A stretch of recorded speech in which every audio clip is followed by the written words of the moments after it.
Hello everyone, welcome to the general examination series. आज का topic है इक्टेरस, जिसे हम जॉन्डिस भी कहते हैं। यह स्किन, स्क्लेरा और म्यूकस मेम्ब्रेन में येलोइश डिस्कलरेशन के रूप में दिखता है और मोस्टली लिवर डिसीजेस का इम्पोर्टेंट साइन होता है। चलिए समझते हैं इसकी डेफिनीशन, साइट्स और क्लिनिकल इंपॉर्टेंस। तो डेफिनीशन है yellowish discoloration of sclera, mucous membrane and the skin due to increase bilirubin level more than 2 mg/dl।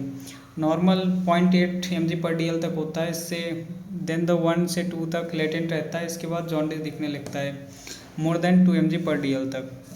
Then the sites to check the icterus. सबसे पहला है स्क्लेरा। स्क्लेरा देखने के लिए आप पेशेंट को बोलेंगे नीचे देखने के लिए, तो अपर साइड, अपर जो पार्ट है बल्बर कंजंक्टिवा, वहाँ पर देखेंगे।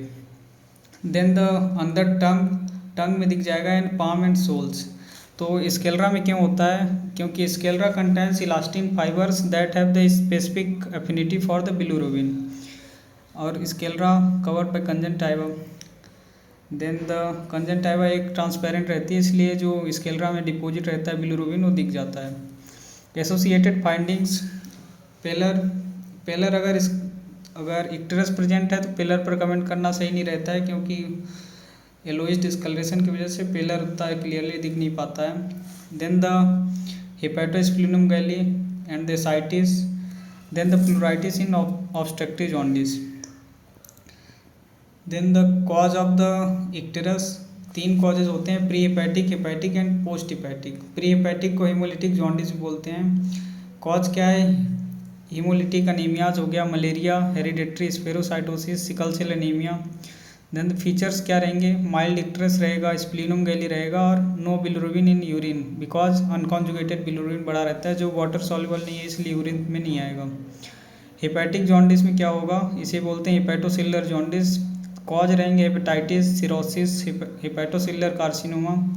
फीचर्स मिलेगा moderate icterus, hepatomegaly, both conjugated and unconjugated bilirubin, increase dark urine plus normal और अल्कोहलिक स्टूल, क्योंकि कॉन्जुगेटेड बिलिरुबिन भी बड़ा रहेगा और अनकॉन्जुगेटेड भी, इसलिए दोनों फीचर्स आएंगे यूरिन में भी और स्टूल में भी।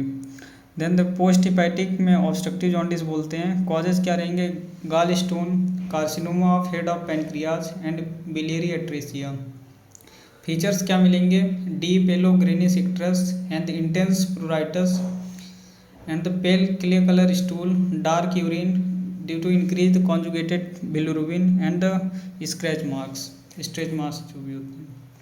देन द डिफरेंशियल डायग्नोसिस में क्या रहेगा? येलो डिस्कलरेशन विदाउट जॉन्डिस, मतलब कि इक्टेरस दिख रहा है लेकिन जॉन्डिस नहीं है, तो इसमें क्या रहेगा? कैरोटीनीमिया, अगर कैरोटीन, बीटा कैरोटीन का लेवल बढ़ गया है तो ऊपर भी not very clearly yellow but icterus जैसा प्रेजेंट करेगा। Then the quinacrine therapy and the a drug है क्यूनाक्रीन, एंड एक्सेसिव टर्मरिक, अगर टर्मरिक एक्सेसिव इंटेक है उसकी वजह से भी हो सकता है। क्लिनिकल इंपॉर्टेंस क्या है? हेल्प टू क्लासीफाई जॉन्डिस, अगर इक्टेरस प्रेजेंट है तो जॉन्डिस को क्लासीफाई करने में हेल्प करता है, जैसे प्री हिपैटिक, हिपैटिक या फिर post hepatic. Guide toward the systemic disease like liver में रहेगा, तो अपन ने देखा यहाँ पर प्री हिपैटिक, हिपैटिक और पोस्ट हिपैटिक। लिवर में मेन हिपैटिक वाले कॉज रहते हैं, हिपैटोसेलुलर वाले। देन द बिलियरी ट्रैक्ट के बारे में, और ब्लड डिसऑर्डर, अगर हीमोलिटिक अनीमिया है तो प्री हिपैटिक जॉन्डिस बोलेंगे। देन द यहाँ पे क्लिनिकल फोटोज़ हैं, आप कैसे चेक करेंगे?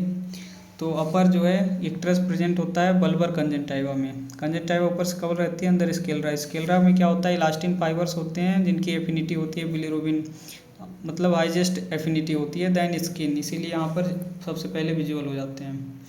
देन द टंग में दिखता है इक्टेरस, येलोइश डिस्कलरेशन। देन इसके बाद पेरीफेरी में दिखता है, पाम में एंड सोल्स में। आप यहाँ पर देख सकते हैं पाम में यहाँ पर येलोइश डिस्कलरेशन है, एंड द सोल्स में भी येलो सोल्स हैं। That's all about the icterus. Thank you.